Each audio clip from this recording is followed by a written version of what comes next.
What's up, guys? It's Steve D'Angelo with the Face Off Sports Network. You can follow me on X at Fantasy Savvy. We have week 14 by Mageddon. We had week 12 by Mageddon. We did a little video for that. We threw freaking Tommy Cutlets in there. We thought he was gonna make some cutlets, and he didn't really come through there. But got a couple more sleepers for you guys. We will start with the quarterbacks. Let's go to the quarterbacks. And let's start with Aiden O'Connell. I call him Tom Brady 2.0, or maybe a depressed Tom Brady. Tom Brady, if he lived in a van down by the river. But Aiden O'Connell, when they made that decision to go to Minshew early in the season, when they announced him as the starter, I kind of thought it was the right move. Just watching both guys, going back and watching all their throws from last year. Aiden O'Connell left a lot to be desired. But maybe he's progressing. Maybe there is some upside with Aiden O'Connell. And we may have saw that last week against Kansas City, 340 yards, 2 touchdowns. And now he takes on a Bucs defense that obviously has not been good for most of the season, third worst against quarterbacks. The last 8 weeks, basically they slowed down Tommy DeVito, Tommy Cutlets when I offered him up a couple weeks ago because I thought Tommy Cutlets would do decent against them. He did run for 32 yards. It wasn't a terrible fantasy day, 12 points, nothing great. But I thought he would do decent because even Spencer Rattler had 18 points against them. But, Kirk Cousins, we saw how dust he looked last week. He threw 8 touchdowns in 2 games against this defense. Bryce Young looking pretty competent, almost a 300-yard game last week. And Bryce Young is playing better. But this Bucs defense not playing the best, obviously. And Aiden O'Connell obviously has great weapons. And Brock Bowers, Jacoby Myers, Trey Tucker can make some plays. And we'll get into the running backs a little bit later with Sincere McCormick. But, not a terrible start. I'm in a bind this week. I have some huge guys off. And, we got Baltimore, no Lamar. Denver, no Bo Nix, no CJ Stroud, no Anthony Richardson, no Drake May, no Jaden Daniels. And I have teams where I own like 2 or 3 of these guys. So I'm going to have to use Aiden O'Connell in a league or 2 this week. And I don't feel terrible about it. Like, I feel like he can go out there and throw for 250 and 2 touchdowns. And I'll take that from a starting quarterback. I don't mind that stat line. So, first pick there, Aiden O'Connell. Maybe he's progressing. I like the way he looked last week. He's got the Turner, family up there in the booth helping him out. Scott Turner and his dad, North Turner, up there in the booth. That's always helpful. Getting Luke Getsy out of the way was definitely a good move. We saw how much of a disaster Luke Getsy was with the Bears last year. I don't know why the Raiders thought he'd be a good move, but now they got the Turner family in there. Obviously, North Turner been around forever, so got his son. They're working hard together. So Aiden O'Connell, accurate. You give him some time, he can make some nice throws. Again, got Brock Bowers, got Jacoby Myers, got some nice weapons, and against a good, bad Bucs defense. So good matchup there. Second one is Cooper Rush against the Bengals. Obviously, we know how bad this Bengals defense is, guys. We've seen them get torched left and right all season. Joey Burrow, if this defense was somewhat competent, Burrow would probably be in the MVP discussion this year with his numbers, absolutely dominating.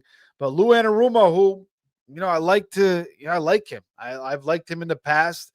Usually he's cooking up that sauce on Sundays, but he's been terrible. He's been terrible this year. His defense obviously has suffered some injuries, with the cornerbacks 2 weeks ago and throughout the season. But you got to be better than this, especially when your offense has been dominating the way it has. So Cooper Rush, Jerry Jones says that they should have CeeDee Lamb there on Monday night with the extra rest. Brandon Cooks is back in town. We'll see if we get Jake Ferguson back in town. If not, Luke Shoemaker's been playing good. So I think there's enough guys there for Cooper Rush.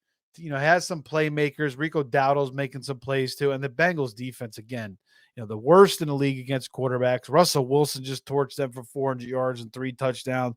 Justin Herbert almost 300 yards and 2 touchdowns. Lamar 4 touchdowns, 290.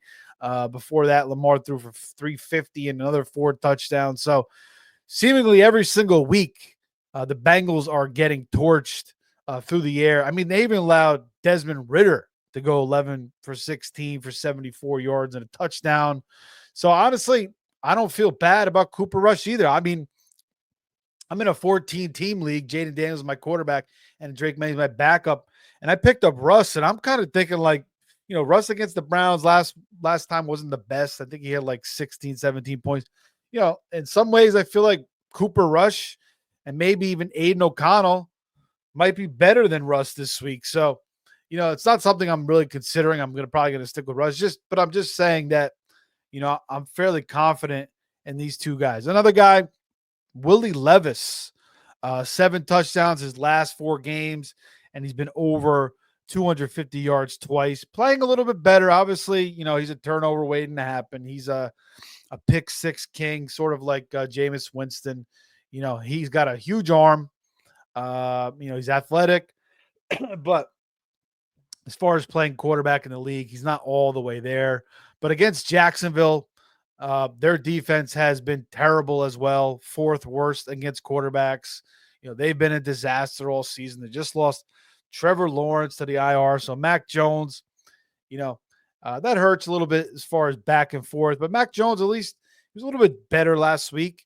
Low total on this game. But, the Jaguars defense is bad. Will Levis in a bye week with all these big-time quarterbacks, off. I don't mind using Will Levis. I feel like he could throw for 2 touchdowns, another 250. Again, he's done that 2 times his last 4 games. He's got 7 touchdowns last 4. So I don't feel bad about Will Levis. Again, Aiden O'Connell versus the Bucs. Good matchup. Good game last week against Kansas City. Cooper Rush versus Cincy. Freaking Desmond Ridder threw a touchdown against them. And Cooper Rush, been playing better since that 0.45 fantasy game he gave us 3 weeks ago. That was actually, I used him in that game. It was a complete disaster. But he's picked it up since then and gets Brandon Cooks back. CeeDee Lamb once again should be back. And then Will Levis against Jacksonville. So all good matchups for these guys. I don't mind using any of them. And I feel fairly confident that they'll give you enough fantasy points to kind of spark your teams and hopefully get you those W's to get you into the fantasy playoffs. All right, let's go to the running backs. Garendo, he's a no-brainer, right? I mean, if you picked up Garendo this week with no Mason and CMC, he's pretty much a no-brainer. So he's not really a sleeper per se. I mean, could you use Patrick Taylor, the veteran running back?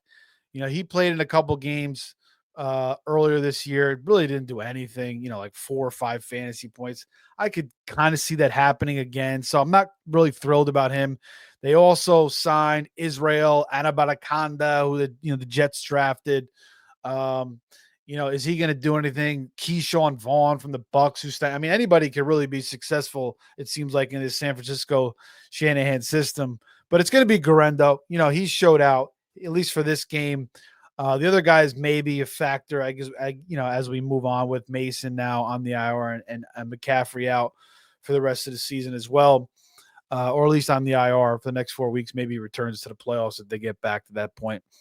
But, no Patrick Taylor. I don't really feel good about using him. Garendo obviously is no brainer, but again, not really a sleeper. There's not really a lot of good names here at running back. Kamani Vidal, maybe. He should be utilized in the passing game. Not a great matchup against the Chiefs, though. And then Gus Edwards. Braylon Allen is one. Breece Hall did not practice today. And, do the Jets really want to run Breece into the ground in a lost season? I mean, this season is absolutely lost. Complete disaster 2 years in a row for the Jets. I am a Jets fan. It's a complete shit show. And, again, my expectations never get up with the Jets because I've seen disaster after disaster. We haven't made the playoffs in 15 years. So, but anyway, Braylon Allen, he might be a thing this week, a big-time thing. So if he's out there in your league, you have to grab him. Or if you have Breece Hall, you are a Breece Hall owner, and you did the right thing and handcuffed him with Braylon Allen, be ready to possibly use him this week I don't expect a huge game from him, and maybe they mix in Isaiah Davis, who scored a touchdown last week as well. But Braylon Allen, get ready to use him. Some other names just to throw out there: Cordell Patterson, still being utilized in this Steelers offense. Kendre Miller activated off the IR. Again, Dennis Allen hated this guy's guts. Freaking Rizzy's in there now. So new coaching team, that whole regime of Peyton and Dennis Allen. That whole thing is finally gone. It's a whole new era now in New Orleans. So, maybe Kendre Miller can do something a little bit this week. It's a complete desperate play, obviously. I'm just saying, if you're really in a pinch at running back, I'm just throwing out some names. But I want to highlight one player that I think that is a sleeper. He showed out last week a little bit, 12 carries for 64 yards, and that is Sincere McCormick, 5'9", 205 at a University of Texas, San Antonio. This guy was an undrafted free agent.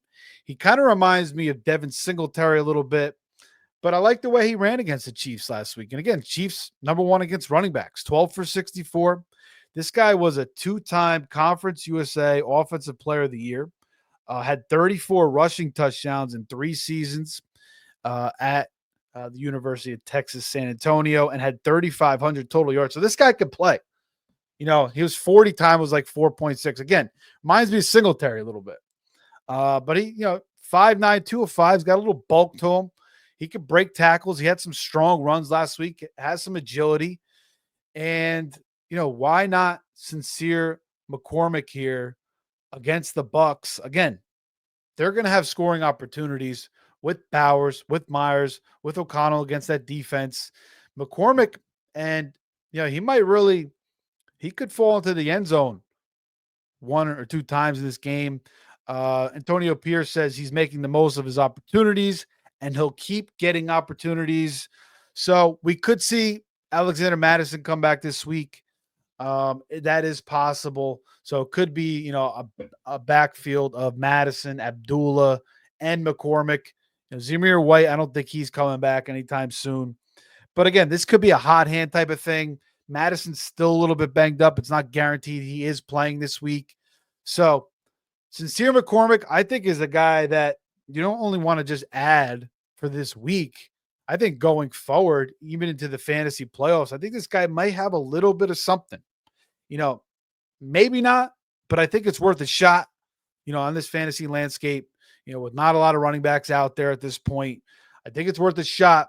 This guy, again, 2-time Conference USA Offensive Player of the Year. Not the best conference, but not a terrible conference. Conference USA is, has some respectable teams. And again, he put up some big numbers there. So reminds me of Devin Singletary a little bit as well. So I like this pickup. This will be the guy that if he's still out there or if you grabbed him this week, I feel fairly confident he'll have a decent game, maybe 10 points as a floor. That's good. That's very solid in this BYEMAGEDDON week 14. Let's move to the receivers. Westbrook-Ikhine. I mean, is this guy, all he does is catch touchdowns, 7 touchdowns his last 8 games now, 2 touchdowns last week. This guy's another undrafted free agent out of Indiana. He tore his ACL in college. Actually had a really good year. The 1 year, I think he had like 9 touchdowns, and he tore his ACL. Didn't really recover from that. Ended up being a, undrafted free agent, but plays the Jags. Again, Will Levis has been slinging it. It's a good matchup. Not really a sleeper anymore at this point, but like people just like, oh, he's got 8 touchdowns on 20 catches. It's it's unsustainable. But who gives a shit? He scores every freaking game. So just put him out there in a bye week, like such as this. 7 touchdowns, 8, last 8 games. Remember, Buddy Ryan famously said all Chris Carter does is catch touchdowns. So if Westbrook-Ikhine, if that's his forte, just let him do his thing. And he's got a little bit of talent. It's not like he's not a talented player. So, and he's got a guy that's willing to sling it to him in a good matchup. So Westbrook and Keeney, don't be afraid to go back to the well once again. Michael Wilson, Arizona versus Seattle, back-to-back 50-yard games, making some tough catches. Had his highest snap count of the year last week and 11 targets the last two games. He really hasn't done too much this year. He, second year out of Stanford, he's kind of struggled with some injuries, but he's a talented kid. Murray had a kind of a disastrous game last time against Seattle, but back-to-back 50-yard games, highest snap count of the year, 11 targets last two games, not the worst option.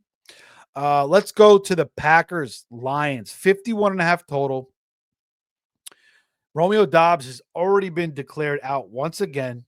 We saw Jaden Reed have 2 touchdowns, but still not catching a ton of balls.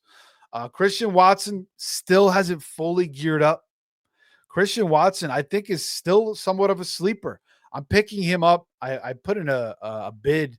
I don't know if I got him, but I used my last like $11 to pick up Christian Watson in a 14-team league. So you're in a 12-team league, 10-team league.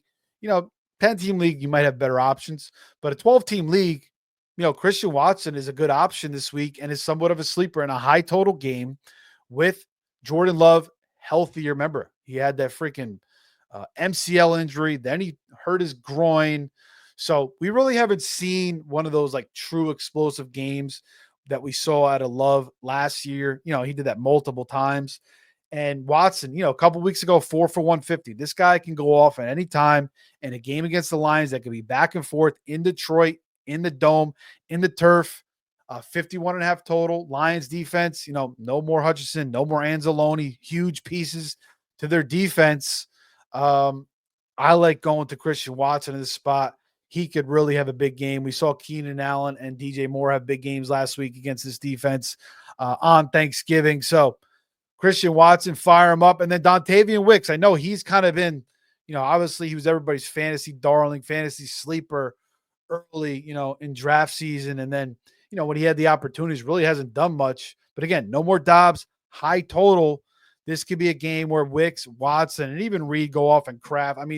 Jordan Love could throw 3 or 4 touchdowns in this game. So if those Packers receivers are out there, you need a receiver. I prefer Watson and then Wicks. But either guy, if you could snatch one of them up, I feel decent about using them this week. Both are kind of due for a big game. And Jordan Love is due for a big game. And I think they may get it in this one against the Lions. Stay tuned for NFL picks tomorrow night after the Thursday night game. I may be taking the Packers. And then Keon Coleman versus the Rams. Now, maybe somebody dropped him. He hasn't played since freaking week 9. He's been out for like a month. Had the bye week, hasn't played in 3 games. So in week 14, maybe somebody dropped him. Maybe you're not really considering him. But if he's out there, he's going to play in a 49 total game in LA against the Rams. Buffalo just played in a snow game. Now they get some nice weather going to LA. 49 total against Stafford. Keon Coleman could have a nice little game. He had a 100-yard game versus Tennessee before he got hurt, and then a 70-yard game and a touchdown versus Seattle in week 8 before getting hurt early in week 9. So he was starting to come on a little bit. So, maybe he needs a game or two to kind of get back in the groove, but he's probably rearing to go. Josh Allen's playing elite football. Looks like the best quarterback in the league. He's the MVP favorite right now. So I know Cooper's there and Shakir's there, but they're all kind of getting similar amount of routes and snaps, or at least routes. So I don't mind using Keon Coleman in a pinch this week. Tight ends. How about Pat Freiermuth really coming on? This guy's always been very talented versus the Browns this week. 11 targets, 10 catches, basically 120 yards and a touchdown in the last 2 weeks. Russ is playing good. Freiermuth, again, always been very, very talented, was a high pick for them, 4 years ago, struggled with some injuries as well, and shitty quarterback play, with Mitch Trubisky and Kenny Pickett. So, yeah, Freiermuth, I don't know if he's a huge sleeper, but again, he may be out there in your league. You may have him on your bench. I feel decent about it. The tight end sleepers, there's not a lot of them. Jatavian Sanders versus Philly. He's had 40 yards and or a touchdown in his last 3 games. Over 40 yards and or a touchdown in his last 3 games. Starting to find his groove a little bit. Bryce Young playing a lot better. Bryce Young getting the ball out quick. He's always had that quick release, quick feet. Really makes him productive in the NFL. And I remember watching Bryce Young at Alabama, and this is kind of what we're getting from Bryce Young. His confidence is back. Those couple weeks off when Andy Dalton took over really helped Bryce Young. So Jatavian Sanders, talented, athletic, was having a good game before he got hurt, landed on his head in the last game before he was injured. So he's missed the past couple games. Should be back this week, according to Dave Canales. Expects him back. So don't mind using Jatavian Sanders here against Philly. Philly allowed 11 catches and over 100 yards and 2 touchdowns to Likely and Andrews last week. So a little bit leaky. Obviously, 2 good tight ends, but I think Jatavian Sanders is a good player. And I like the way Bryce Young is playing as well. Former number 1 overall pick out of Alabama. Luke Schoonmaker against the Bengals. Will we have another week of Jake Ferguson out? If so, let's go back to the Schoonmaker. I mean, he's going to be making some, Al Bundy's for the women. Fucking terrible joke right there. But I'm just saying, the Bengals are terrible on defense. Shoemaker's going to be a presence. So if Ferguson's in, I'm not really going in with Shoemaker. But if Ferguson is out again, let's go Luke Shoemaker. Then one more, Chig Okonkwo versus the Jags. Again, Willie Fubu's. I call him Willie Fubu's, turning back into Willie Levi's. He's playing better, a little bit better. Good matchup. Chig Okonkwo always been very, very talented. He scored his first touchdown since week 1 in week 12 on that 70-yard touchdown. Only had 1 catch, but it was an explosive play. They really should go to him more. And I think they noticed that after that huge touchdown, he had 6 targets, his highest total of the year against the Commanders. Didn't do much with it, but still, maybe they realize they got to get this guy a little bit more involved, see what he can really bring to the team. He's definitely one of the more athletic tight ends in the league, one of the fastest tight ends in the league. So let's, deep sleeper here, Chig Okonkwo, if you're really in a pinch for some high upside, maybe you're in a points league and you don't want to go with, like a Colby Parkinson. I don't know. I'm just saying, like, Chig Okonkwo could give you like a monster game out of nowhere. He's more served up for best ball. But the Jags, fifth worst against tight ends the last 8 weeks. So let's go Chig Okonkwo as the last sleeper there in week 14 by Mageddon. A couple defenses, Saints versus the Giants. Drew Lock was horrible. He was hideous. Tommy DeVito looks like he's getting healthier. He could come in possibly the second half, but even he didn't look good. Again, didn't make the cut. He burnt the cutlets against the Bucks. And then the Bengals. I mean, I know they're terrible. They have been absolutely horrible. But even against Pittsburgh last week, they had 10 points. It definitely kind of was like a PI or hands to the face on Pickens, then Russ through that pick 6. But, against Cooper Rush, they could get some sacks. Anarumo's playing for his job. It's Monday night. I can see him getting some sacks and a couple picks against Cooper Rush. So I'm just saying there's not that many good options. The Bengals is not a bad one. Actually, the rest of their matchups the rest of the year aren't bad.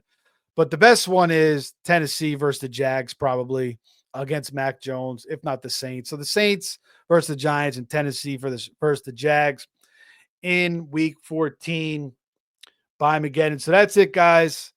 Hey, this is the last week until the fantasy playoffs. So this is a huge week. We want to make sure everything is optimized perfectly. Make sure all that waste is cut.